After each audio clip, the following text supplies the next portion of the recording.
لله الحمد لله والسلام على عباده الذين اصطفى خصوصا على أفضلهم وخاتم النبيين محمد الأمين وعلى آله وصحبه أجمعين. أما بعد فقد قال الله تبارك وتعالى كما ورد في سورة الشورى: أعوذ بالله من الشيطان الرجيم بسم الله الرحمن الرحيم. فما أوتيتم من شيء فمتاع الحياة الدنيا وما عند الله خير وأبقى للذين آمنوا وعلى ربهم يتوكلون. والذين يجتنبون كبائر الإثم والفواحش وإذا ما غضبوا هم يغفرون. والذين استجابوا لربهم وأقاموا الصلاة وأمرهم شورى بينهم ومما رزقناهم ينفقون.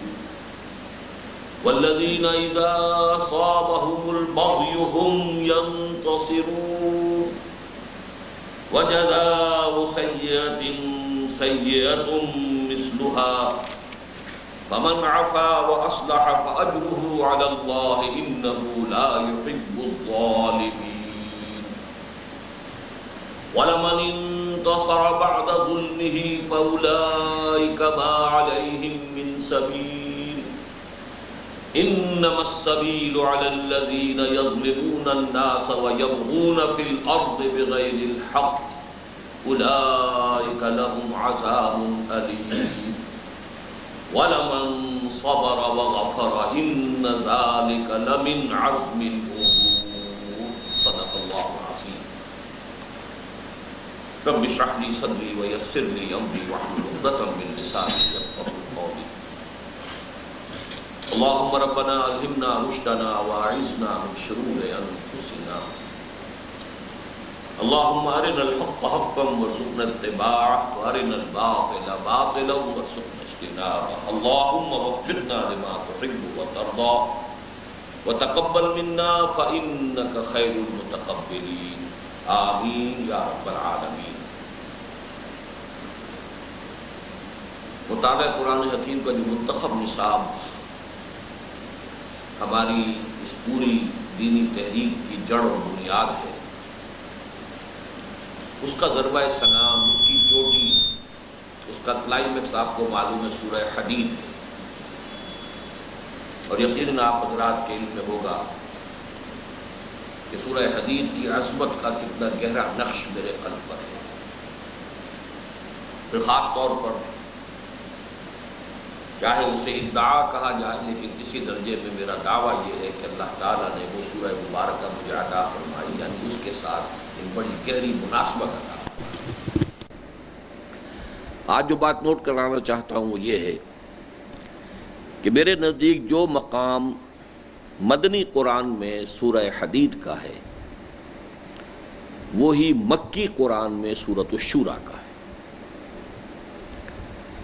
اسی قسم کی جامعیت کبریٰ اور خصوصاً دین کا جو تکمیلی تقاضا ہے، جیسے وہاں فرمایا لَقَدْ أَرْسَلْنَا رُسُلَنَا بِالْبَيِّنَاتِ وَأَنزَلْنَا مَعَهُمُ الْكِتَابَ وَالْمِيزَانَ لِيَقُومَ النَّاسُ بِالْقِسْطِ. یہاں فرمایا اس سورہ مبارکہ میں سورۃ الشورى میں أَنْ أَقِیمُوا الدِّینَ وَلَا تَتَفَرَّقُوا فِیہ، اور اس کی مزید وضاحت وَأُمِرْتُ لِأَعْدِلَ بَیْنَکُم. یہ دین کا تکمیلی تقاضا ہے. تو سورہ حدید میں بھی اور سورہ شورى میں بھی اقامت الدین کے موضوع پر یہ قرآن حکیم کی جامع ترین صورت ہے سورۃ الشورى. ایک عجیب مناسبت اور بھی ہے. آپ کو معلوم ہے 2/3 قرآن جو ہے وہ مکی ہے، 1/3 مدنی ہے. گویا کہ مکی قرآن مدنی قرآن سے دگنا ہے. وہی نسبت یہاں ہے. 29 آیات سورہ حدید کی ہیں اور 53 آیات سورہ شورى کی ہیں. تقریباً وہی نسبت و تناسب بھی جو ہے حجم کے اعتبار سے بھی ان دونوں صورتوں کے مابین موجود ہے. اس سورہ مبارکہ کے جو اہم ترین 2 حصے ہیں اقامت دین کے اعتبار سے خاص طور پر، وہ ایک تو 9 آیات ہیں، آیت نمبر 13 سے لے کر جس میں وہ الفاظ آئے ہیں ان اقیموا الدین ولا تتفرقوا فیہ، اور وہاں سے لے کر پھر 21ویں آیت تک 9 آیات ہیں یہ، اس لیے کہ 13ویں آیت کا شروع کا لفظ ہے شرع لکم من الدین ما وصی بہ نوحا والذی اوحینا الیک، اور 21ویں آیت آتی ہے ام لہم شرکاء شرعوا لہم من الدین ما لم یأذن بہ اللہ، اللہ نے تو ایک دین دیا ہے، ایک نظام دیا ہے، ان کے جو شرکاء انہوں نے ٹھہرا رکھے ہیں ان میں سے کسی نے کوئی دین دیا ہے، کوئی نظام دیا ہے؟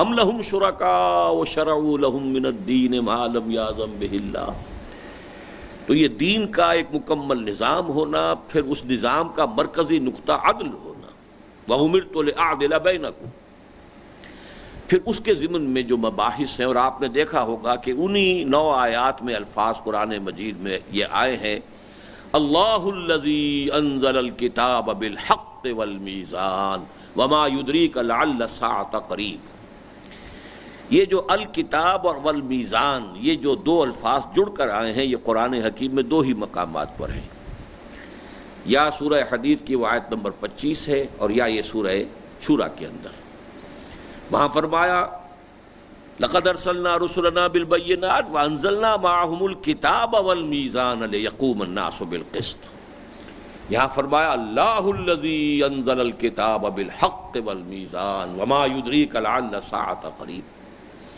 تو یہ 9 آیات جو ہیں ان میں سے اہم ترین پہلی 3 ہیں، زیادہ ہم نے انہی کو نمایاں بھی کیا ہے، زیادہ تفصیل سے گفتگو انہی پر ہوتی ہے، لیکن یہ ہے کہ حقیقت میں وہ مجموعہ 9 آیات کا ہے۔ اس کے بعد دوسرا مجموعہ جو ہے اس سورہ مبارکہ میں ان 8 آیات پر مشتمل ہے جو ابھی میں نے تلاوت کی ہیں، آیت نمبر 36 سے 43 تک۔ اس مجموعے میں اصلاً تو ہم یہ کہہ سکتے ہیں کہ اقامت دین کے لیے جد و جہد کرنے والے لوگوں میں جو اوصاف مطلوب ہیں ان کا بیان ہے، اس اعتبار سے وہ ہمارے لیے عملی نقطہ نگاہ سے اہم ترین مقام بن جاتا ہے۔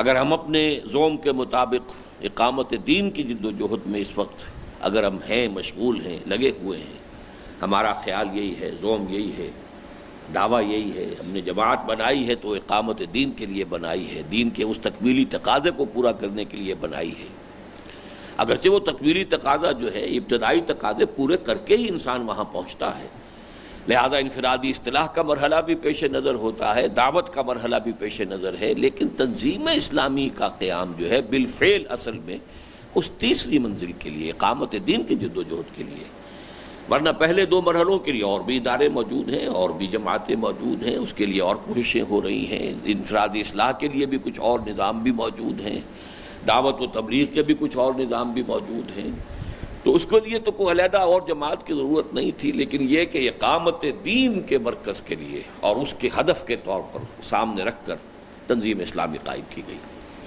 اب اس میں جو لوگ شریک ہوں انہیں اپنے اندر کیا اوصاف پیدا کرنے چاہیے، اور جو شریک ہو گئے ہیں انہیں اپنا جائزہ لینا چاہیے کہ آیا وہ اوصاف ان کے اندر ہیں یا نہیں، اور اسی مطالعے میں ہمارے سامنے یہ بات بھی آ جائے گی کہ دینی اعتبار سے جو ہمارے تصورات عوام کے اندر راسخ ہو گئے ہیں، بہت طویل عرصے کا جو بھی ایک زوال اور انحطاط کا اور ڈکے کا اور ڈاؤن فال کا جو ہمارا ایک پروسیس گزرا ہے اس امت پر، تو دینی تصورات میں بھی یوں سمجھیے کہ بالکل تلپٹ معاملہ ہو گیا ہے، جو چیزیں کم اہمیت کی تھیں ان کی اہمیت بہت زیادہ ہو گئی، جو چیزیں بنیادی اہمیت کی تھیں وہ صرف مارجنل ان کا جو ہے تصور رہ گیا ہے کہ ان کا بھی کوئی ان لوگوں کو لحاظ ہو، ہاں مان لیں گے یہ بھی ہے، لیکن یہ کہ ان کی طرف توجہ نہیں، ان کی کوئی وقت جو ہے وہ نہیں ہے، تو وہ بھی انشاءاللہ کہ اقامت دین کی جد و جہد کے لوگوں کے لیے کون سے اوصاف اور کس ترتیب کے ساتھ قرآن میں بیان ہو رہے ہیں۔ ظاہر بات ہے اس پر کوئی شخص اپنا ذاتی مقالہ لکھے تو وہ اور بات ہو جائے گی، اس کے اپنے تصورات جو ہیں وہ اس کے اندر شامل ہو جائیں گے، یہاں تو قرآن مجید نے اس کو بیان کیا ہے، اور اسی سورہ مبارکہ میں جس میں کہ حکم آیا ہے ان اقیموا الدین ولا تتفرقوا فیہ، اب یہ اوصاف آ رہے ہیں، تو ہمیں اپنا جائزہ لینا چاہیے اور بات کو سمجھنے کے ساتھ ساتھ اپنا ہر شخص جو ہے وہ جائزہ لیتا رہے، اور جہاں کوئی کمی محسوس ہو اسے اپنے دل میں کوئی بھی آخر نوٹ بک آپ کے دل میں بھی ہے، اس دل میں لکھ لے کہ اس کی تلافی اور اس کی کمی جو ہے اس کو پورا کرنا وہ اس کا اپنا زندگی میں اس کو اولیت دے گا۔ پہلی بات، فما اوتیتم من شیء فمتاع الحیات الدنیا، جو کچھ بھی تمہیں عطا ہو جائے وہ اس دنیا کی زندگی کا برتنے کا سامان ہے۔ اللہ نے تمہیں اس دنیا میں بھیجا ہے، یہ زندگی ہے، اس کے کچھ لوازم ہیں، اس کے کچھ تقاضے ہیں، اس کے لیے کچھ متاع، کچھ ساز و سامان کی ضرورت ہے۔ تو دنیا میں جو شے بھی تمہیں مل جائے، اور یہاں پہ من شیء، یہ جو تنکیر ہے، نکرہ ہے، تفخیم کے لیے، بڑی سے بڑی شے بھی مل جائے، بہت بڑی دولت مل جائے، بہت بڑا کوئی محل مل جائے، کوئی بہت بڑا آپ کا کاروبار ہو جائے، لیکن یہ کہ کوئی بڑی سے بڑی شے بھی ہو، اس کو یہ سمجھ لینا چاہیے کہ یہ میری کوئی ملکیت نہیں ہے، یہ میرے لیے کوئی مستقل اہمیت کی شے نہیں ہے، متاع الحیات الدنیا، یہ دنیا کی زندگی کا ساز و سامان ہے۔ یعنی یہ نقطہ نظر اگر راسخ نہیں ہو گیا ہے، اگر ان چیزوں کی اہمیت نگاہوں کے اندر کھبی ہوئی ہے، اگر ان چیزوں کی قدر و قیمت دل کے اندر راسخ ہے، تو پھر پہلا قدم بھی اس راستے میں نہیں اٹھے گا، یا اٹھا دیا ہے تو گاڑی نوکنگ کرتی رہے گی، آدمی چلنا چاہے گا چل نہیں پائے گا، اس لیے کہ بیڑی تو پڑی ہوئی ہے۔ دنیا کی عظمت، دنیا کی اہمیت، دنیا کی توقیر، مظاہر دولت، اگر ان کی کوئی بھی اہمیت نگاہ کے اندر ہے تو پھر اس راستے پر چل نہیں پاؤ گے۔ پہلا قدم یہ ہے کہ دیکھ لو کہ دل سے یہ تو ہے کہ ہاں رہنا ہے تو بہرحال روٹی کھانی ہے، زندگی کے لیے ضروری ہے، ٹھیک ہے، کوئی نہ کوئی لباس بھی چاہیے تن کے ڈھانپنے کے لیے، یہ بھی صحیح ہے کہ کوئی چھت جو ہے وہ سر کے اوپر ہونی چاہیے، کوئی گھر ہونا چاہیے۔ متاع الحیات دنیا کی حد تک دنیا کے ساز و سامان سے ذہنی ربط ہو تو ٹھیک ہے، لیکن اسے کوئی قابل قدر شے سمجھ لینا، اس کی کوئی عظمت دل میں اگر ہے، اس کی کوئی توقیر ہے، اور اس کی طرف جو ہے کوئی رجحان قلبی ہے، تو پھر جیسا کہ میں نے عرض کیا، پھر دہرا رہا ہوں، اس راہ پر آدمی نہیں چل سکتا۔ یہ بات پہلے گروپ میں بھی آ چکی ہے، من کان یرید حرث الآخرۃ نزد لہ فی حرثہ ومن کان یرید حرث الدنیا نؤتہ منہا وما لہ فی الآخرۃ من نصیب۔ جو کوئی آخرت کی کھیتی کا طالب ہو جائے، طے کر لے میرا مطلوب کون سا ہے، آخرت یا دنیا، من کان یرید حرث الآخرۃ نزد لہ فی حرثہ، ہم اس کی کھیتی میں اضافہ کرتے رہتے ہیں، بڑھاتے رہتے ہیں۔ ومن کان یرید حرث الدنیا، جو دنیا کا طالب بن گیا، نؤتہ منہا، ہم اس میں سے کچھ اسے دے دلا دیتے ہیں، چلو یہاں برت لو، کھا لو، پی لو، عیش کر لو، نؤتہ منہا وما لہ فی الآخرۃ من نصیب، پھر اس کا کوئی حصہ آخرت میں نہیں۔ وہ گویا کہ یہ مضمون ہے جس پر کہ پچھلا گروپ ختم ہوا ہے، وہ جو 8 آیات ہیں اس میں سے جو 20ویں آیت ہے، 21ویں آیت پہ میں نے کہا کہ وہ گروپ ختم ہوتا ہے، لیکن 20ویں آیت جو ہے وہ یہ ہے، فما من کان یرید حرث الآخرۃ نزد لہ فی حرثہ ومن کان یرید حرث الدنیا نؤتہ منہا وما لہ فی الآخرۃ من نصیب۔ اسی سے یہاں مضمون شروع کیا گیا کہ جو بھی وہ جو کہتے ہیں کہ شرط اول قدمی نست کے مجنون باشی، در رہے منزل لیلا کے خطر ہاست بسے، لیلا کی منزل جو ہے اس میں بڑے بڑے خطرات ہیں، تو شرط اول قدمی نست کے مجنون باشی، پہلا قدم اس میں رکھنے کے لیے بھی شرط لازم یہ ہے کہ آدمی مجنون ہو چکا ہو۔ تو اسی طریقے سے سمجھیے کہ اس وادی میں پہلا قدم اس طریقے سے رکھا جائے گا کہ دنیا و ما فیہا، اس کی کوئی قدر دل میں نہ رہ جائے۔ برتنے کی چیزیں برتو، استعمال کرو، قدر نہ ہو اس کی کوئی عظمت نہ ہو قلب کے اندر، اس کا کوئی وقار نہ ہو دل کے اندر، اس سے خالی کر کے اپنے دل کو پھر اس وادی میں قدم رکھا جائے۔ یا رکھ چکے ہیں اور معلوم ہو کہ نہیں، ان چیزوں کی تو اہمیت ہے، اور دل جو ہے کشش محسوس کرتا ہے ان چیزوں کی طرف، تو پھر یہ کہ پہلا کام یہ کہ ذرا اس کو صاف کرو، پاک کرو۔ فما اوتیتم من شیء فمتاع الحیات الدنیا وما عند اللہ خیر وابقى للذین آمنوا وعلی ربہم یتوکلون۔ جو کچھ اللہ کے پاس ہے وہ کہیں بہتر ہے اور باقی رہنے والا ہے۔ یہ تو کچھ بھی نہیں. دنیا و مافیہا کی اگر اللہ کی نگاہ میں وقت ایک مچھر کے پر کے برابر ہوتی تو حدیث نبوی کے الفاظ یہ ہیں کہ اللہ کسی کافر کو یہاں سے ایک گھونٹ پانی بھی نہ دیتا. اس کل دنیا و مافیہا کی اللہ کی نگاہ میں قدر ایک مچھر کے پر کے برابر نہیں. اب اگر آپ کے نقطۂ نظر پر، آپ کی سوچ پر، آپ کی نفسیات پر، آپ کی حسیات پر اگر ایمان کا غلبہ ہو چکا ہو تو اسی کیفیت کا عکس جو ہے آپ کے اندر پیدا ہونا ضروری ہے. اس کی کوئی حیثیت نہ رہ جائے. ہاں جو اللہ کے پاس ہے وما عند اللہ خیر وابقا، وہ بہت بہتر ہے اور باقی رہنے والا ہے.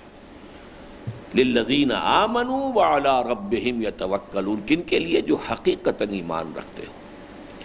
آخرت کو مان لینا اور ہے اور آخرت پر یقین ہونا اور ہے. آخرت کو مان لینا تو اس انداز میں بھی ہوتا ہے کہ یہ تصور ذہن میں ہو کتاب زندگی تو یہ ہے جو ہماری اس وقت جس میں سے ہم گزر رہے ہیں، ہاں اس کا ایک ضمیمہ اور ہے اور وہ آخرت کی زندگی. اقرار تو ہو گیا لیکن اس کی ریشیو پروپورشن کیا ہے؟ جیسے ضمیمہ ہوتا ہے کتاب کے آخر میں اپینڈکس ہوتا ہے. اس کے برعکس ہونا کیا چاہیے کہ کتاب زندگی تو کھلے گی، اصل میں شروع ہوگی موت کے بعد. یہ تو ایک دیباچہ اور مقدمہ ہے، اس کے سوا کچھ نہیں. کم سے کم یہ نسبت، حالانکہ دیباچے اور مقدمے کی بھی کوئی نہ کوئی نسبت ہوتی ہے کتاب کے ساتھ. کتاب 1000 صفحے کی ہو اور دیباچہ 10 صفحے کا ہو تب بھی 1 اور 100 کی نسبت ہی ہوئی نا. لیکن اس دنیا کی زندگی اور آخرت کی زندگی میں تو کوئی نسبت و تناسب ہی نہیں. فائنائٹ زندگی اور وہ انفائنائٹ زندگی. فائنائٹ اور انفائنائٹ میں تو کوئی نسبت و تناسب ہے ہی نہیں. تو والذین آمنوا، للذین آمنوا، یہ ان کے لیے ہے جن کے اندر یہ یقین جو ہے سرایت کر گیا ہو اور ایمان کا ایک اور تقاضا. وعلی ربہم یتوکلون، توکل اللہ پر ہو، اپنے رب پر توکل. وسائل و ذرائع پر توکل نہ، وہ بھی استعمال کی چیزیں ہیں، استعمال کرو. اعدوا لہم ما استطعتم، ساز و سامان تیار کرو، قوت فراہم کرو. وہ بھی برتنے کی چیزیں، جیسے یہ دنیا کا ساز و سامان زندگی کو برقرار رکھنے کے لیے برتنے کی چیزیں، استعمال کی چیزیں ہیں، ایسے ہی دنیا کے اندر اور بھی آپ جو کام کرنا چاہتے ہیں، اقامت دین کی جد و جہد جو اس میں بھی کچھ تقاضے ہیں، مادی تقاضے پورے کرنے ہوں گے، اس کے لیے ساز و سامان بھی فراہم کرنا ہوگا، وسائل و ذرائع بھی اس کے لیے تلاش کیے جائیں گے. لیکن ان وسائل و ذرائع اور ساز و سامان پر کہیں توکل وہاں اٹیچ نہ ہو جائے، کہیں ذہن میں یہ کیفیت پیدا نہ ہو جائے کہ اس سے نتیجہ برآمد ہو جائے گا. نتیجے کا کوئی تعلق ساز و سامان سے اور وسائل و ذرائع سے نہیں. کم من فئۃ قلیلۃ غلبت فئۃ کثیرۃ باذن اللہ. یہ تمام اسباب و وسائل اور ذرائع یہ اللہ کے اذن کے پابند ہیں. تمام وسائل و ذرائع موجود ہوں تب بھی یہ ضروری نہیں ہے کہ نتیجہ لازمی نکل آئے. یہ فزیکل لاز اور کیمیکل لاز کی طرح کا معاملہ نہیں ہے کہ جو عالم طبیعیات کے اندر چلتے ہیں. یہ معاملہ جو توکل، بھروسہ، اعتماد صرف ذات باری تعالیٰ، اس میں کہیں شرک نہ ہو جائے. توکل کے کھاتے میں اللہ کے ساتھ اگر کسی اور کو شامل کر لیا تو یہ شرک ہے. چنانچہ تورات کی تعلیم کا تو لب لباب یہ بیان کیا گیا. وَآتَيْنَا مُوسَى الْكِتَابَ وَجَعَلْنَاهُ هُدًى لِبَنِي إِسْرَائِيلَ أَلَّا تَتَّخِذُوا مِن دُونِي وَكِيلًا. تورات کی پوری تعلیم کا خلاصہ جو ہے جو دیا گیا اس آیت کے اندر، میرے سوا کسی اور کو اپنا کارساز نہ سمجھ لینا. تو وَعَلَىٰ رَبِّهِمْ يَتَوَكَّلُونَ. تو دوسرا وصف ہمارے سامنے یہ آیا کہ وسائل و ذرائع کا استعمال ہوگا. جیسے زندگی کے لوازم کو بھی جو اس کی ضرورتیں ہیں اس کے لیے فراہمی کی جائے گی اور اس کو برتا جائے گا، لیکن اس کی قدر نہ ہو نگاہ میں. اسی طریقے سے دنیاوی وسائل و ذرائع جو ہیں کسی بھی جد و جہد کی کامیابی کے لیے امکانی حد تک ان کی تحصیل، ان کو حاصل کرنے کی کوشش کرنا اپنی جگہ ہے، ضروری ہے، لازم ہے. اعدوا لہم ما استطعتم، لیکن بھروسہ ان پر نہیں. وَيَوْمَ حُنَيْنٍ إِذْ أَعْجَبَتْكُمْ كَثْرَتُكُمْ، یاد کرو اس حنین کو دن کو جب کو تمہیں اپنی کثرت پر گھمنڈ ہو گیا تھا. 12,000 ہیں آج ہمیں کون شکست دے سکتا ہے؟ اور حوازن کے تیر اندازوں کی طرف سے تیروں کی بوچھاڑ آئی ہے اور بگدڑ بچ گئی، پورا لشکر تتر بتر. بعض روایات میں تو آتا 30 صحابہ حضور کے ساتھ رہ گئے. یہ شبلی نعمانی نے تو 30 لکھا ہے، لیکن یہ کہ ان کے شاگرد سید سلیمان ندوی نے پھر حاشیے میں دیا کہ نہیں، جو صحیح تر روایات ہیں ان کی روح سے 300-400 آدمی رہ گئے تھے، لیکن 12,000 میں سے 300-400 بھی رہ جانا جو ہے وہ تو معلوم ہوا کہ عام بھگدڑ مچ چکی تھی۔ جب حضور کو پھر نیچے اترنا پڑا ہے اپنی سواری سے، عالم آپ نے ہاتھ میں خود لیا ہے، رجز پڑھا ہے زندگی میں پہلی مرتبہ، انا النبی لا کذب انا ابن عبد المطلب، میں نبی ہوں اور اس میں کوئی جھوٹ نہیں۔ یہ 12,000 میرے ساتھ کھڑے رہے تب بھی نبی ہوں، اور کوئی ایک ساتھ نہ دے تب بھی نبی ہوں۔ اور یہ ہے عبد المطلب کا بیٹا، ہے تو پوتا حقیقت میں، لیکن یہ تو عربی قاعدے کے اعتبار سے، کیونکہ ان کے والد ماجد جو تھے عبداللہ، ان کی تو کوئی زندگی کا کوئی خاص اہم معاملہ تھا نہیں، تو دادا کی طرف نسبت دی ہے اپنے آپ کو، انا ابن عبد المطلب، میں عبد المطلب کا بیٹا یہاں کھڑا۔ تو توکل جو ہے ذات باری پر۔ آگے چلیے اب، والذین یجتنبون کبائر الاسم والفواحش واذا ما غضبوا هم یغفرون۔ 2 اوصاف آئے پہلی آیت میں، 2 ہی آ رہے ہیں اب دوسری آیت میں۔ وہ لوگ کہ جو اجتناب کرتے ہیں، اپنے دامن کو بچائے رکھتے ہیں بڑے بڑے گناہوں سے اور بے حیائی کے کاموں سے، اور جب ان کو غصہ آ جاتا ہے تو ڈھانپ لیتے ہیں یا بخش دیتے ہیں، یہ میں بعد میں اس کی وضاحت کر دوں گا، دونوں ترجمے اس کے صحیح ہیں۔ پہلی بات کیا ہے، الذین یجتنبون کبائر الاسم۔ اب ذرا نوٹ کیجئے اس میں کہ اصل رجحان قرآن کا کیا ہے۔ ایک وہ مزاج ہوتا ہے جو مچھر چھانتا رہتا ہے، باریکیوں کے اندر پڑا ہوا ہے۔ یہ مچھر چھاننے والے جو ہوتے ہیں یہ اکثر و بیشتر سموچے اونٹ نگل جاتے ہیں، مچھر چھانتے رہتے ہیں۔ یہ بائبل کے الفاظ ہیں جو حضرت مسیح علیہ السلام نے ان کے زمانے کے جو یہود کی علماء کی قیادت تھی ان پر تنقید کرتے ہوئے کہا ہے، الفاظ فرمائے، تم لوگ مچھر چھانتے رہتے اور سموچے اونٹ نگل جاتے ہو۔ بڑے بڑے گناہ ہضم ہو رہے ہیں، چھوٹے چھوٹوں پر جو ہیں وہ مناظرے ہو رہے ہیں اور اس پہ اکھاڑے بنے ہوئے ہیں، اس پر جو ہے ایک دوسرے کی تکفیر ہو رہی ہے۔ چھوٹی چیزوں کی اہمیت اور بڑی چیزوں کی طرف سے تغافل، یہ ہے بیمار مذہبی ذہنیت۔ اور ہماری اس امت کی بیماری کا کیا ٹھکانہ ہے، کتنی مزمن بیمار ہے یہ امت، کتنی پرانی ہے، کتنا زمانہ گزر گیا ہے، لہذا اس کے اندر یہ بیماری شدت کے ساتھ ہے۔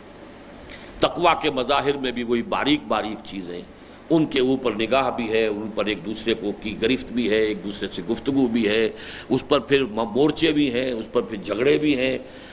سود تم بھی کھاؤ ہم بھی کھائیں گے، سودی کاروبار تم بھی کرو ہم بھی کریں گے، ہم تمہیں کچھ نہیں کہتے تم ہمیں کچھ نہ کہو، سارا جھگڑا جو ہو جائے گا وہ ہو جائے گا، اوہو اس نے کھڑے ہوئے پانی پی لیا، چاہے وہ پانی اس غریب نے پیا نہیں، وہ صرف حلق اپنا تر کر رہا تھا کہ تقریر کرتے کرتے جو ہے اس کا گلا جو ہے خشک ہو گیا ہے، وہ پانی پینا اس معنی میں نہیں ہے، لیکن قیامت آ گئی، کھڑے ہوئے پانی پینا۔ یہ جو ہمارے ہاں تصور ہے، اسی طریقے سے مثبت اعتبار سے بھی وہ چھوٹی چھوٹی چیزیں جو ہیں وہ سنت عادت ہیں یا اور چیزیں ہیں، کھانے پینے کے معاملات میں ہیں، اب ان کے اوپر جو ہے مورچے لگے ہوئے ہیں، ان کی پوری تاکید ہو رہی ہے، تلقین ہو رہی ہے، اس کی تربیت ہو رہی ہے، اس کے اوپر جو ہے پوری طریقے سے لوگوں کو راسخ کیا جا رہا ہے، لیکن باقی اپنے کاروبار، اپنی زندگی، اپنی معاشرت، اس کی بڑی بڑی سموچی چیزیں جو ہیں سموچے اونٹ وہ نکلے جا رہے ہیں۔ قرآن کا یہ ہے عجیب، اور نوٹ کیجئے 3 جگہ پر یہ لفظ آیا ہے، ایک جگہ نہیں۔ سورہ نساء کی آیت نمبر 31 میں فرمایا، ان تجتنبوا کبائر ما تنہون عنہ نکفر عنکم سیئاتکم وندخلکم مدخلا کریما۔ اگر تم ان بڑی بڑی باتوں کو چھوڑ دو گے جن سے تمہیں روکا جا رہا ہے تو چھوٹی چھوٹی چیزیں ہم دور کر دیں گے، نکفر عنکم سیئاتکم۔ اللہ کا انداز یہ ہے، ان تجتنبوا کبائر ما تنہون عنہ۔ اب جن چیزوں سے منع کیا جا رہا ہے ان میں بڑی بھی ہیں چھوٹی بھی ہیں۔ اچھا بڑی چھوڑ دو تم، چھوٹی کا ہم جو ہے وہ کچھ حساب کتاب بھی نرم لے لیں گے یا خود بخود دھلتی چلی جائیں گی وہ۔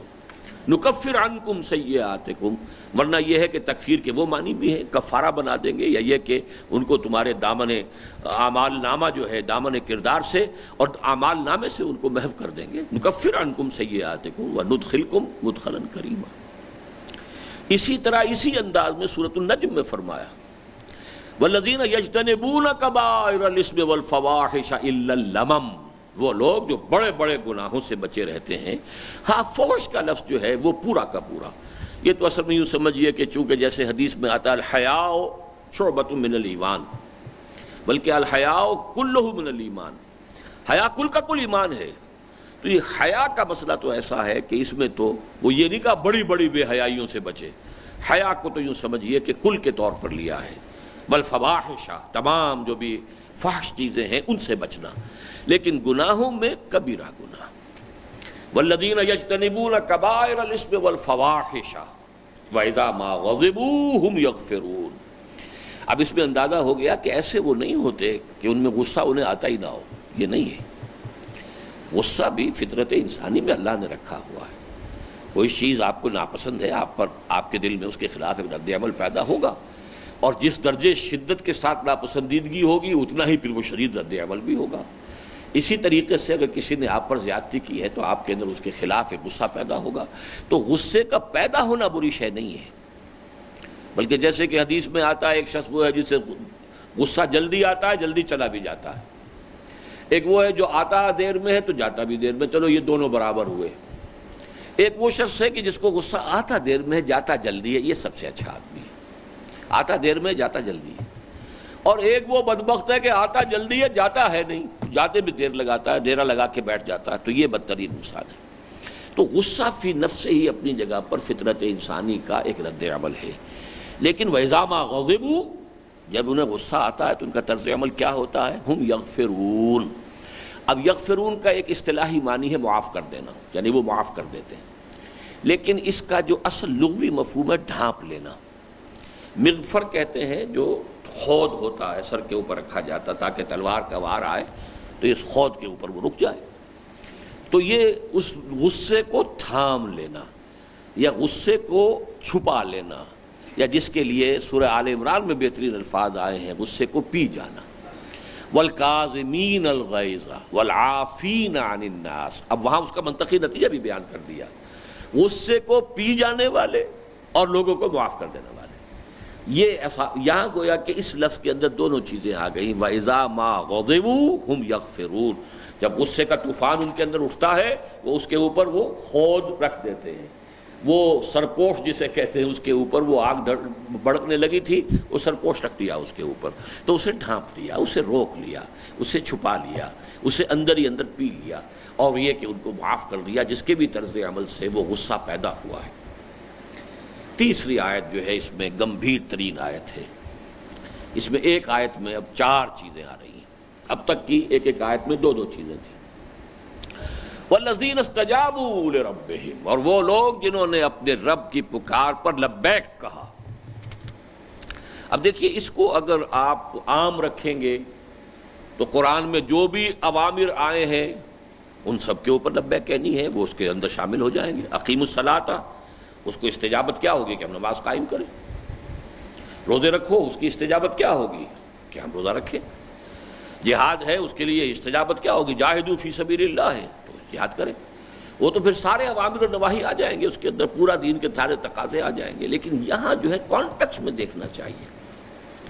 کانٹیکسٹ یہ ہے کہ اس پوری صورت میں اس آیت سے پہلے تک، بلکہ غالباً آخر تک بھی صرف ایک امر آیا ہے جمع کے صیغے میں اور ایک نہیں آئی ہے جمع کے صیغے میں، اور وہ امر کیا ہے؟ ان اقیم الدین، دین کو قائم کرو۔ اس کے سوا اس پوری صورت کے اندر جمع کے صیغے میں کوئی امر نہیں ہے، اور اس پوری صورت میں جمع کے صیغے میں کوئی نہیں ہے سوائے اس کے ولا تتفرقوا فیہ۔ یہ اصل میں تتفرقوا نہیں ہے، تتفرقوا فیہ۔ ایک تو تتفرقوا اپنی جگہ پر ہے، تفرقے میں مت پڑو، یہاں یہ کہ اس دین کے معاملے میں متفرق نہ ہو جاؤ۔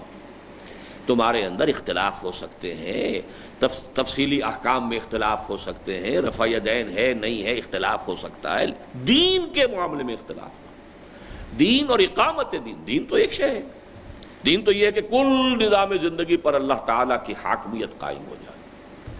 دین تو یہ ہے کہ پورے نظام زندگی پر کتاب و سنت کی بالادستی جو ہے نافذ ہو جائے، یہ دین ہے۔ ان اقیم الدین، دین کو قائم کرو۔ ولا تتفرقوا فیہ، اس میں تفرق نہیں ہونا چاہیے، اس میں تفرقہ نہ ہو، نہ دین میں تفرقہ ہو اور نہ اقامت دین کا، اس میں کوئی اختلاف ہو۔ یہ جو کہ چونکہ صرف ایک آیا لہذا یہاں پر ہم یہ سمجھیں گے کہ اس سے مراد کیا ہے؟ وہ لوگ جو اقامت دین کی جو پکار ہے اللہ کی اس پر لبیک کہتے ہیں. والذین استجابوا لربہم. ویسے ان 9 آیات میں پھر امر کے صیغے آئے ہیں واحد کے لیے. وہاں مخاطب ہے محمد رسول اللہ. فلذالک فادع واستقم کما امرت ولا تتبع اهواهم وقل آمنت بما انزل اللہ من کتاب وامرت لاعدل بینکم. اب یہ سارے صیغے جو ہیں واحد کے صیغے ہیں. اس میں خطاب ہے ذاتی طور پر محمد رسول اللہ صلی اللہ علیہ وسلم سے.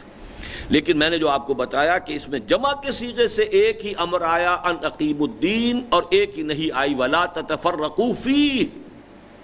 تو یہاں اس سے مراد کیا ہوگی؟ والذین استجابوا لربہم. وہ لوگ کہ جنہوں نے اپنے رب کی پکار پر لبیک کہا، نکل آئے، کمر کس لی، عزم کر لیا، ہمت کر لی، ارادہ کر لیا. وَأَقَامُوا الصَّلَاةَ اور نماز قائم کی. اب دیکھیے نوٹ کیجئے، چونکہ یہاں اقامت دین کی جد و جہد کی بات ہو رہی ہے. ایک ہے ذاتی تقرب اللہ. ذاتی سطح پر تقرب اللہ کے لیے سب سے بڑی اہمیت رات کی نماز کی ہے. جیسے کہ ہم نے دیکھا سورہ فرقان کے آخری رکوع میں والذین یبیتون لربہم سجدا وقیاما. جیسے کہ حضور کو ابتدا میں جو ہے حکم ہوا قم اللیل الا قلیلا. اس اعتبار سے اہم ترین رات کی نماز.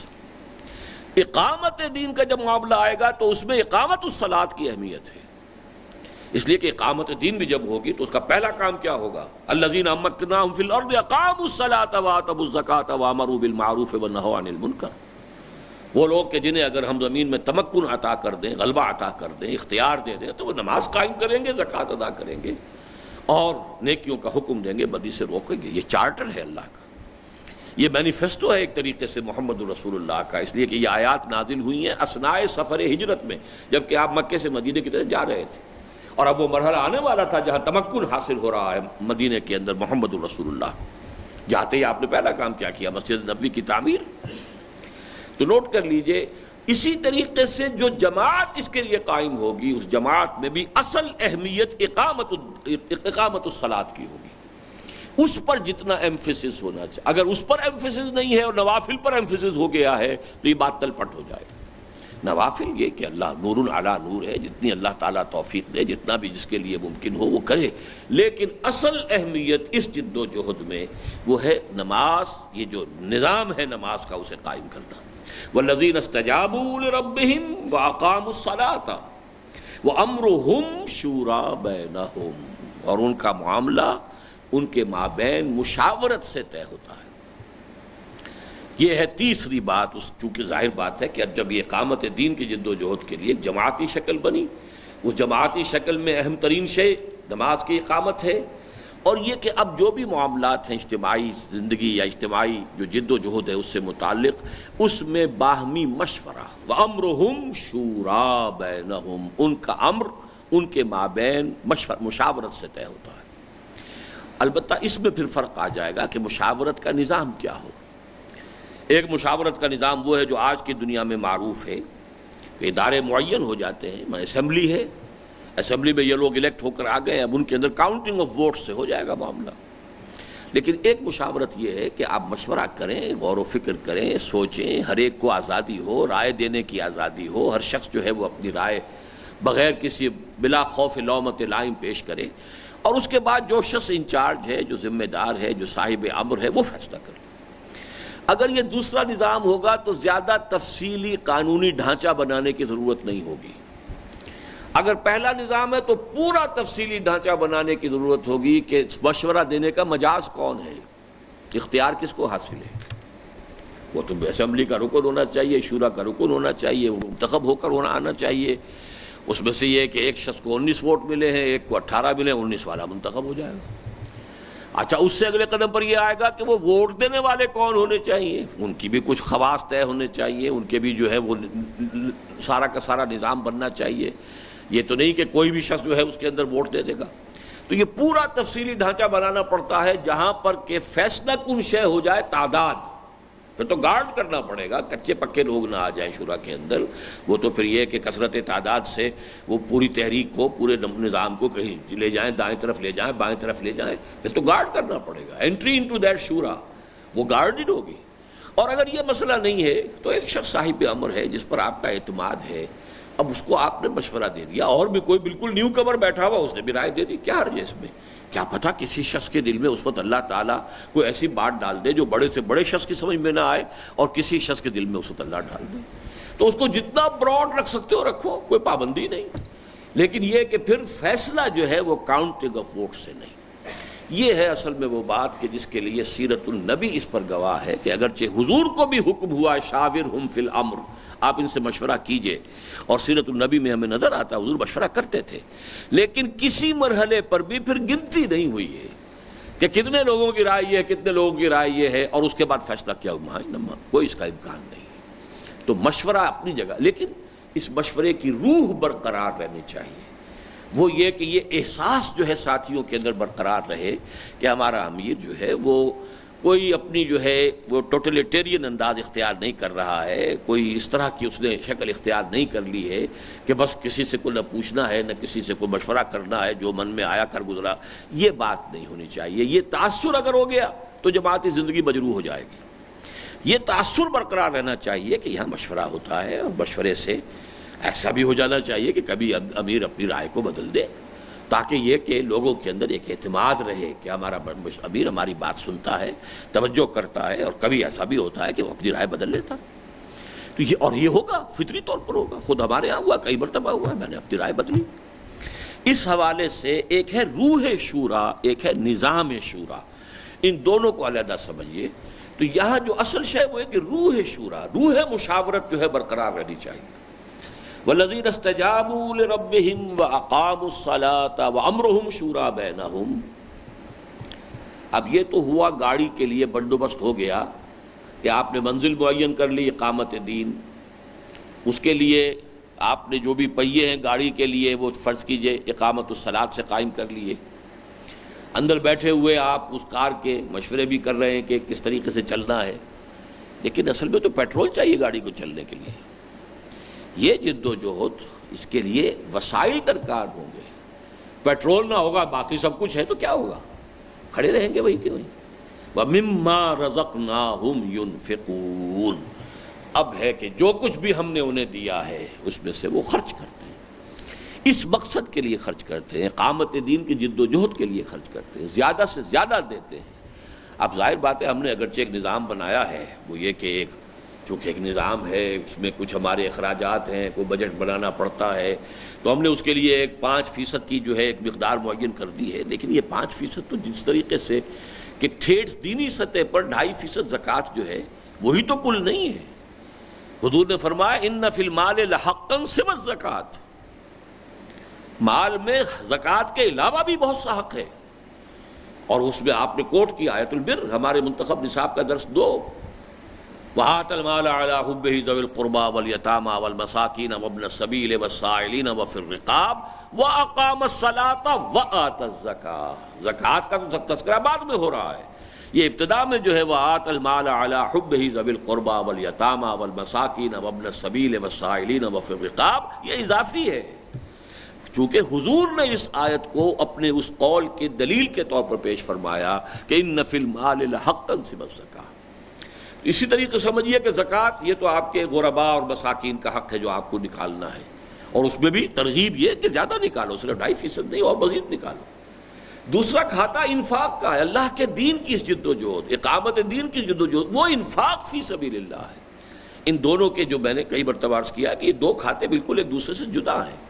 پہلے کھاتے کے لیے لفظ صدقہ ہے، زکوٰۃ ہے، لیکن دوسرے کھاتے کے لیے جہاد بالمال، جاہدوا فی سبیل اللہ باموالکم، جہاد بالمال مقدم ہے ہر جگہ پر قرآن مجید میں، اللہ کہ کوئی جگہ مستثنیٰ ہو، لیکن عام طور پر جہاد بالمال جو ہے پہلے. وجاہدوا باموالہم وانفسہم فی سبیل اللہ انما المؤمنون الذین آمنوا باللہ ورسولہ ثم لم یرتابوا وجاہدوا باموالہم وانفسہم فی سبیل اللہ.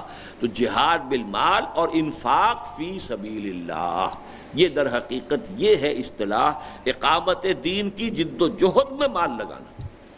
اب اس کو بھی یوں سمجھیے کہ ہم نے اس کے لیے اپنے رفقا سے 5% کے لگ بھگ جو ہے اس کو ایک قانون کے درجے میں رکھا ہے، لیکن یہ کہ اس کا مطلب تو نہیں کہ اسی کے پر اکتفا کی جائے، اور زیادہ اس میں اور اضافہ کیا جائے۔ وَمِمَّا رَزَقْنَاهُمْ يُنْفِقُونَ، وہ تو جتنا پیٹرول ہوگا اتنی ہی گاڑی جو ہے وہ فاصلہ طے کر سکے گی۔ تو یہ ایک آیت میں 4 صفات آ گئیں، والذین استجابوا لربہم واقاموا الصلاۃ وامرہم شوریٰ بینہم ومما رزقناہم ینفقون۔ اب جو باقی جو ہے 5 آیات، یہ ایک بہت ہی اہم موضوع پر ہیں، اور اس میں آپ کو کنٹراسٹ دیکھنا ہوگا کہ اس سے متصلاً قبل سورہ ہے سورہ الف لام میم، سورہ حامیم السجدہ۔ سورہ حامیم السجدہ جو ہے، یا سورہ فصلت بھی اس کا دوسرا نام ہے، اور اس کی بھی آیات ہمارے منتخب نصاب کے حصہ اول کے اندر شامل ہیں۔ ان الذین قالوا ربنا اللہ ثم استقاموا، اور اس میں یہ آیا ہے دعوت کے مرحلے پر، ومن احسن قولا ممن دعا الی اللہ وعمل صالحا وقال اننی من المسلمین ولا تستوی الحسنۃ ولا السیئۃ ادفع بالتی ہی احسن۔ دیکھو، بھلائی اور برائی برابر نہیں ہوتے، بھلائی کی اپنی تاثیر ہے، برائی کی اپنی تاثیر ہے۔ اب تمہارے ساتھ کوئی برائی کر رہا ہے، تم بھلائی کرو، اس کا نتیجہ نکلے گا ادفع بالتی احسن فاذا الذی بینک وبینہ عداوۃ کانہ ولی حمیم۔ تو یہ بھی ہو سکتا ہے کہ وہی کہ جس کے اور تمہارے درمیان بڑی دشمنی تھی، وہ تو آپ سے بیر رکھتا تھا، لیکن وہی آپ کا گہرا دوست بن جائے، دلی دوست بن جائے۔ تو یہ ہے طرز عمل جو مرحلہ دعوت پر ضروری ہے، لیکن مرحلہ اقامت پر آ کر بات تھوڑی سی بدلتی ہے۔ اب جماعتی زندگی ہے، اب جد و جہد ہے، یہ دوسری بات ہے کہ ایک مرحلے تک ہاتھ باندھ دیے جائیں، حکم دے دیا جائے کہ آپ ریٹیلیٹ نہیں کریں گے۔ یہ تو گویا کہ وہ جو انقلابی جد و جہد ہو رہی ہے وہ کس مرحلے میں ہے، اس کا قائد یہاں یا اس کی جو قیادت ہے وہ طے کرے گی، لیکن اصولاً اب بات کو بدلا جا رہا ہے کہ نہیں بدلا۔ کیوں؟ اس جد و جہد کے نتیجے میں جو نظام قائم ہونا اس میں بدلا ہے۔ وَلَكُمْ فِي الْقِصَاصِ حَيَاةٌ يَا أُولِي الْأَلْبَابِ، قصاص میں زندگی ہے ہوش مندو، وہ پورا نظام تو بدلے پر بنے گا۔ اس پورے نظام کے اندر جو ہے وہ تو در حقیقت اساس جو ہے قصاص ہے، یہ عفو پر نہیں ہے معاشرہ۔ عفو سے در حقیقت انفرادی روحانی ترفع تو ہو جاتا ہے، آپ کوئی انتقام لے سکتے تھے اور آپ نے نہیں لیا، معاف کر دیا، آپ کو روحانی طور پر ترقی حاصل ہو جائے گی، لیکن معاشرے کے لیے ہو سکتا ہے جسے آپ نے معاف کیا ہے اس کی حوصلہ افزائی ہو جائے، وہ کسی اور پر بھی وہی زیادتی کرے جو اس نے آپ پر کی تھی۔ کسی نے آپ کے تھپڑ مارا، آپ نے جواب میں تھپڑ رسید کر دیا تو اس کے ہوش ٹھکانے آ جائیں گے، اگر آپ نے نہیں کیا ہو سکتا ہے جا کے کسی اور کو مارے ہو۔ اس لیے وَلَكُمْ فِي الْقِصَاصِ حَيَاةٌ يَا أُولِي الْأَلْبَابِ۔ تو اب دیکھیے، ایک ہے نظام جو ابھی بننا ہے، اس کے لیے تو جد و جہد ابھی ہو رہی ہے، اقامت دین کی جد و جہد ہے، جس کا ہدف کیا ہے؟ وہ نظام ہے جس میں قصاص اور بدلہ جو ہے وہ در حقیقت اس کے اصل الاصول کے طور پر طے ہے۔ ایک طرف دعوت ہے، دعوت کے اندر بدلے کا سوال نہیں ہے، وہاں تو یہ کہ وہ گالیاں دے رہے ہیں تو آپ دعائیں دیں، وہ پتھر مار رہے ہیں تو آپ پھول پیش کریں، یہ دعوت کا۔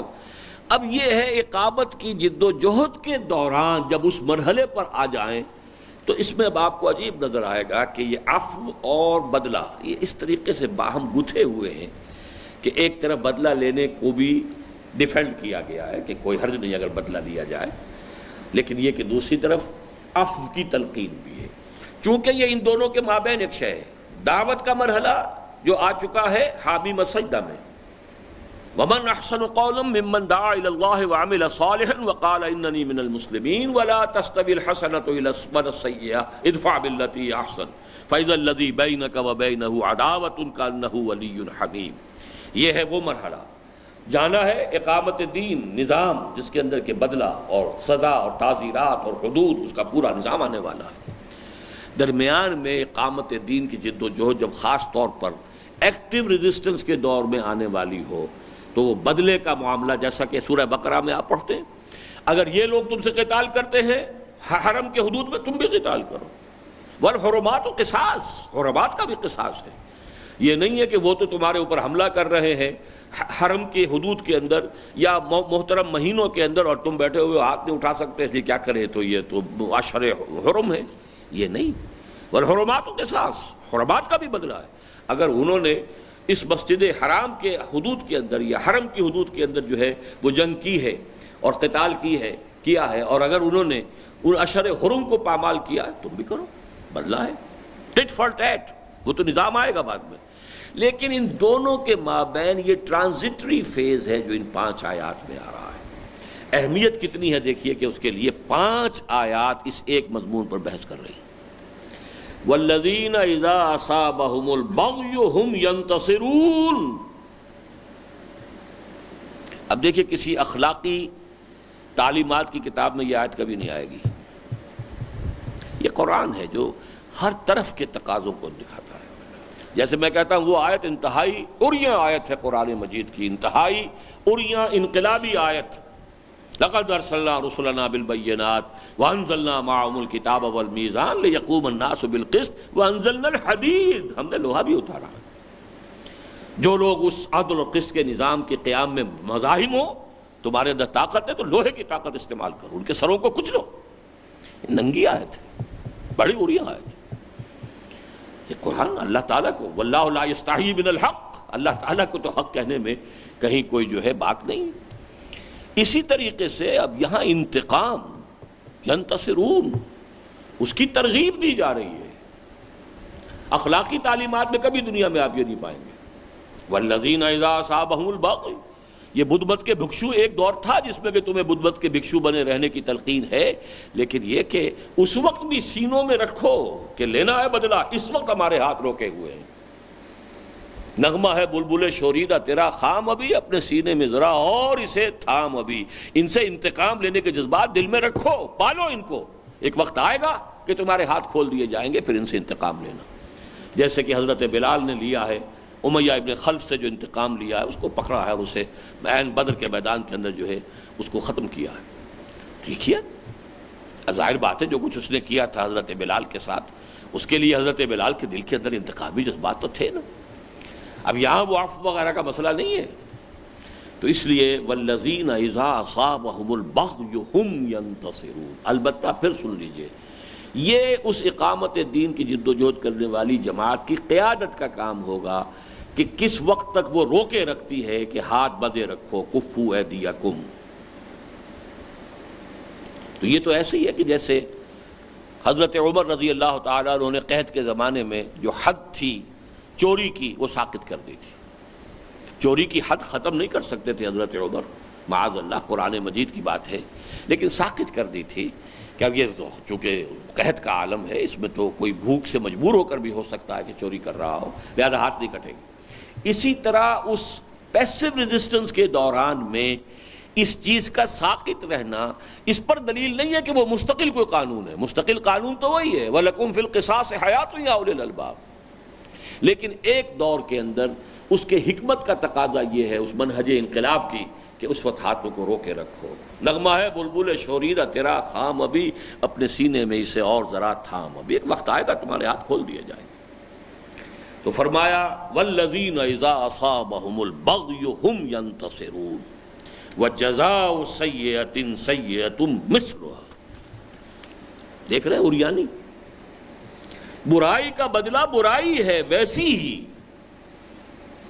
اس میں مفسرین ذرا زیادہ زور دے دیتے ہیں اس بات پر کہ اس سے زیادہ نہ ہو، ٹھیک ہے، ویسی ہی ہو، اس سے زیادہ نہ ہو، یہ بھی اپنی جگہ پر ہے، لیکن ویسی ہی، اس کے اندر اس اعتبار سے بھی زور ہے کہ اس میں جیسی بھی انہوں نے زیادتی کی ویسی زیادتی، تو دونوں طرف اس کو سمجھنا چاہیے۔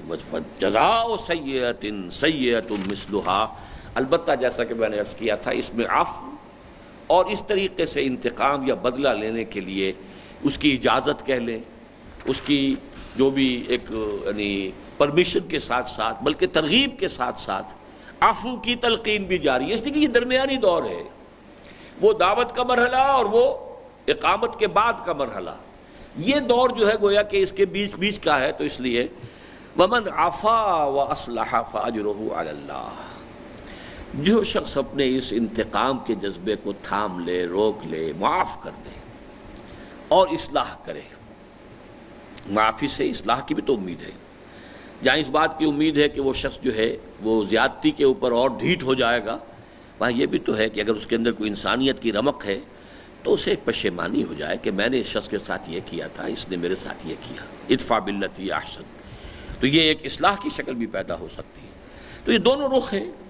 اگر کوئی شخص اس دوسرے رخ کو سامنے رکھتے ہوئے ومن عفا واصلح فمن عفا واصلح فاجرہ علی اللہ، تو اس کا اجر و ثواب اللہ کے ذمے ہے. اللہ تعالیٰ اسے جزا دے گا، اسے ریوارڈ کرے گا، اس کو بدلہ دے گا. انہ لا یحب الظالمین، لیکن وہ ظالموں کو پسند نہیں کرتا. وہ عفو کی اس لیے نہیں تمہیں تلقین کرتا کہ ظالم اللہ کو پسند ہے. اللہ تو چاہتا ہے ظالموں کی سرکوبی ہو، لیکن یہ کہ کسی وقت حکمت کا تقاضا، بہتری اسی میں نظر آ رہی ہو کہ یہ شخص جو ہے اس میں آپ کو امکان نظر آتا ہے پشیمان ہو جائے، امکان نظر آتا ہے کہ اس کے ساتھ اگر خیر کیا جائے، معاف کر دیا جائے تو اس کے اندر کی کوئی سوئی ہوئی انسانیت جاگ اٹھے، وہ خیر کا اگر کوئی جذبہ جو ہے اس وقت دبا ہوا ہے وہ کہیں وہ ایکٹیو ہو جائے. تو اس لیے ہے، ورنہ یہ کہ اللہ تعالیٰ کو ظالم پسند تو نہیں ہے. وَلَمَنِ انتَصَرَ بَعْدَ ظُلْمِهِ، اور یقیناً وہ کہ جو انتقام لیتا ہے، بدلہ لیتا ہے اس کے بعد کہ اس پر ظلم ہوا ہو، فَأُولَٰئِكَ مَا عَلَيْهِم مِّن سَبِيلٍ، تو ان پر، ایسے لوگوں پر ملامت کا کوئی جواز نہیں. یعنی اگر کوئی بدلے پر تلا ہوا بدلہ لیتا ہے تو آپ یہ نہیں کہہ سکتے تم گھٹیا کام کر رہے ہو. No, it is his right. He can forgo his right. اپنا حق کو چھوڑنا چاہے چھوڑ دے، اللہ سے اجر لے لے. آپ تقاضا نہیں کر سکتے اس سے کہ تمہیں معاف کرنا چاہیے، نہیں. اگر اس نے بدلہ لیا ہے تو آپ ملامت نہیں کر سکتے. وَلَمَنِ انتَصَرَ بَعْدَ ظُلْمِهِ، اس کے بعد کہ اس پر ظلم ہوا ہے، اگر اس نے انتقام لیا ہے، اس نے بدلہ لیا ہے، فَأُولَٰئِكَ مَا عَلَيْهِم مِّن سَبِيلٍ، ان کے اوپر کوئی سبیل، کوئی ملامت کا معاملہ نہیں ہے کہ آپ ان کے اوپر کسی درجے میں بھی کوئی لعن طعن کریں، ملامت کریں. نہیں، قطعاً.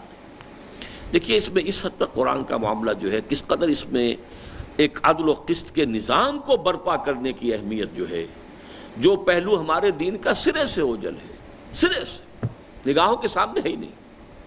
ہمارے یہاں کا مذہبی طبقہ نظام اسلام کے قیام سے مطلب کیا سمجھتا ہے؟ حدود اور تعزیرات، قوانین نافذ ہو جائے. اور نظام جو محمد عربی نے قائم کیا تھا صلی اللہ علیہ وسلم، اس نظام کی طرف کچھ توجہ نہیں. ابھی جو ہمارے ساتھی گئے تھے افغانستان، تو وہاں بھی بڑے سے بڑے جو اتھارٹیز ہیں ان کا بھی گفتگو ہوئی ہے، تو معلوم ہوا کہ وہ تو کہتے صاحب روزی دینا اللہ کا کام ہے، ہمیں تو جو انہوں نے جرم کیا ہے اللہ نے اس کی سزا بتائی، انہیں سزا دے دینی، اللہ اللہ خیر سزا. یہ ہے ان کا، اور وہ ایک یہی تصور ہے عام طور پر مذہبی دنیا میں، اسی پہ وہ چل رہے ہیں. لیکن یہ کہ یہ بات ان کے سامنے نہیں ہے کہ حضرت عمر، اس وقت تو امیر المومنین یہاں بھی عمر نام سے ہی ہیں، ملا عمر، لیکن ایک امیر المومنین عمر کا وہ بھی تھے جن کا قول یہ تھا کہ اگر کوئی کتا بھی بھوکا مر گیا تو عمر ذمہ دار ہوگا قیامت کے دن. وہ کفالت عامہ کی ذمہ داری جو ہے اسے کیسے بھولے ہوئے. لیکن یہ کہ مذہب کے تصورات میں یہ چیز سرے سے شامل رہی ہی نہیں، صدیاں بیت گئی، اس کا کہیں ذکر ہی نہیں، لہذا وہ اب ہمارے ذہنوں کے اندر ہے نہیں. لیکن اس عدل اور قسط کا انداز دیکھیے. آپ کو معلوم ہے چھٹے پارے کی پہلی آیت، لا يحب اللہ الجہر بالسوء الا من ظلم، اللہ کو بدگوئی، بد زبانی، بری بات کا بلند آواز سے کہنا پسند نہیں ہے، ہاں مگر اس شخص کی طرف سے کہ جس پر ظلم ہوا.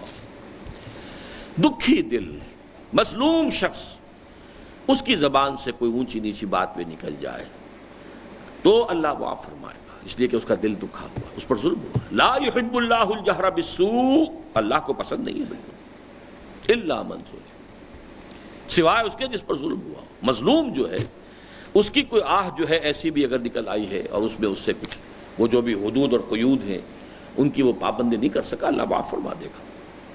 وَلَمَنِ انتَصَرَ بَعْدَ ظُلْمِهِ فَأُولَٰئِكَ مَا عَلَيْهِم مِّن سَبِيلٍ، اور جو کوئی بھی انتقام لیتا ہے، بدلہ لیتا ہے اس کے بعد کہ اس پر ظلم کیا گیا تو اس پر قطعاً کسی ملامت کا کوئی جواز نہیں. اب دیکھیے جو آیت آ رہی ہے بہت گمبھیر آیت ہے. انما السبیل، ملامت جو ہے وہ تو ان کے لیے ہے. کن کے لیے؟ انما السبیل، ملامت کا جواز، ملامت کی راہ، لعن طعن کس پر ہونی چاہیے؟ اس مظلوم پر نہیں جس نے بدلہ لیا ہے. انما السبیل علی الذین یظلمون الناس ویبغون فی الارض بغیر الحق، اصل میں تو ملامت کے مستحق تو وہ ہیں جو لوگوں پر ظلم ڈھاتے ہیں. لوگوں کے حقوق پامال کرتے ہیں۔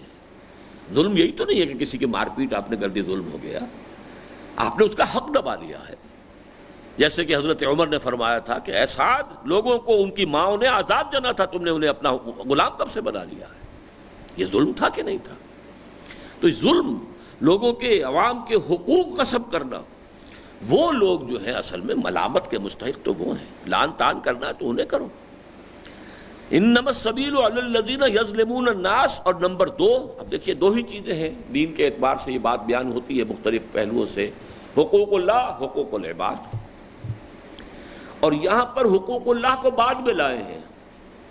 یبغون فی الارض بغیر الحق، وہ بغاوت کرتے ہیں زمین میں ناحق۔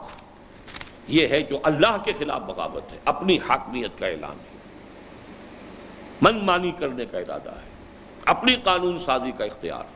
یبغون فی الارض، زمین میں وہ بغاوت کر رہے ہیں۔ بغا، طغا، طغیانی حد سے گزرنا، بغاوت کرنا، بغا۔ یبغون فی الارض بغیر الحق، وہ سرکشی اللہ کے خلاف، بجائے اس کے کہ اس کے سامنے سر تسلیم خم ہو، اس کے قانون اور اس کے نظام کو تسلیم کیا جائے، وہ اللہ کے اس حاکمیت کے خلاف بغاوت کرتے ہیں اور اس کا منطقی نتیجہ عوام پر ظلم کریں گے۔ لیکن یہاں ان دو میں سے پہلی چیز کو پہلے مقدم رکھا گیا۔ نوٹ کرتے جائیے کہ وہ جو پہلا گروپ ہے اس سورہ مبارکہ کی آیات کا، جس میں کہ حضور سے کہا گیا کہہ دیجئے وَقُلْ آمنت بما انزل اللہ من کتاب وامرت لأعدل بینکم، اعلان کر دیجئے کہ میرا ایمان ہے اس کتاب پر جو اللہ نے نازل فرمائی ہے، اور اس کتاب نے، اللہ الذی انزل الکتاب بالحق والمیزان، اس کتنے میزان عطا کر دی ہے۔ سوسائٹی کے ہر فرد کے کیا حقوق ہیں، کیا فرائض ہیں، مرد کے کیا حقوق ہیں، کیا فرائض ہیں، عورت کے کیا حقوق ہیں، کیا فرائض ہیں، سارے فرائض اور حقوق کا ایک توازن ہے، میزان ہے، جس نے کہ ہر شے کی قدر کو معین کر دیا ہے۔ اور مجھے حکم ہوا ہے کہ میں تمہارے مابین عادل قائم کروں، امرت لأعدل بینکم۔ یہاں پر اب اس آیت کے اندر انما السبیل علی الذین یظلمون الناس ویبغون فی الارض بغیر الحق اولئک لہم عذاب علیم، یہ ہیں وہ لوگ جن کے لیے دردناک عذاب ہے۔ وَلَمَنْ صَبَرَ وَغَفَرَ، پھر آخر میں وہی بات آ رہی ہے جیسا کہ میں نے کہا تھا، یہ چونکہ دو انتہاؤں کے مابین ہے، اس میں یہ معاف کرنے کی تلقین بھی ساتھ کے ساتھ بدلہ، انتقام اور ظالموں کے خلاف اقدام اور ان کی لعنت و ملامت، یہ بھی سب ہے، لیکن ساتھ ہی جیسے پہلے بھی تھا وَمَنْ عَفَا وَأَصْلَحَ فَأَجْرُهُ عَلَى اللَّهِ، تو آخری آیت پھر آ گئی وَلَمَنْ صَبَرَ وَغَفَرَ فَأُولَٰئِكَ إِنَّ ذَلِكَ لَمِنْ عَزْمِ الْأُمُورِ، اور جو لوگ صبر سے کام لیں اور بخش دیں، معاف کر دیں، وَلَمَنْ صَبَرَ وَغَفَرَ فَإِنَّ ذَلِكَ لَمِنْ عَزْمِ الْأُمُورِ، تو یقیناً یہ بڑے ہمت کے کاموں میں سے ہے، بڑی قوت ارادی اس کے لیے درکار ہے، عزم الامور میں سے ہے۔ اب اس پہ ہم کہہ سکتے ہیں کہ یہ وہ پیسو ریزسٹنس کے دور کے اندر یہی عزم الامور کی کیفیت تھی۔ اگرچہ آدمی جو ہے کوئی انتقام لینے پر قادر ہے، لیکن نہیں، کفو ایدیکم، اپنے ہاتھ بندے رکھو۔ اس وقت وہ قانون کے درجے میں، حضور کے حکم کے درجے میں تھا۔ یہاں گویا کہ اس کو ایک قانون، ایک عام اور یونیورسل، ایک ٹروتھ کی حیثیت سے بیان کیا گیا، وَلَمَنْ صَبَرَ وَغَفَرَ إِنَّ ذَلِكَ لَمِنْ عَزْمِ الْأُمُورِ۔ یہ ہیں وہ 8 آیات جن میں سے جیسا کہ میں نے عرض کیا پہلی 3 آیات بہت پروفاؤنڈ ہیں، ان میں 7 اوصاف بیان ہوئے ہیں کہ جو لوگ اقامت دین کی جد و جہد کا ارادہ رکھتے ہوں، عزم رکھتے ہوں، وہ یہ ان اوصاف کو پیدا کریں۔ جو اس وادی میں قدم رکھ چکے ہوں وہ ان کے اعتبار سے اپنا جائزہ لیں، اور جہاں جہاں کوئی کمی محسوس ہو اس کو پورا کرنے کا، اس کا پورا اہتمام کریں۔ اور 5 آیات میں جیسا کہ میں نے عرض کیا، یہ معاف کر دینا اور بدلہ لینا، یہ جو 2 متضاد چیزیں ہیں، ان دونوں کا ایک یوں سمجھیے کہ دونوں چیزیں لپٹی ہوئی ہیں ایک بڑی عجیب انداز میں، کہ ایک طرف بدلہ اور انتقام، اس کی بھی نہ صرف یہ کہ اجازت بلکہ کسی اعتبار سے ہم کہہ سکتے ہیں ترغیب بھی ہے، لیکن دوسری طرف یہ کہ عفو کا اپنا جو افادیت کا پہلو ہے اس کی طرف بھی اشارہ ہے۔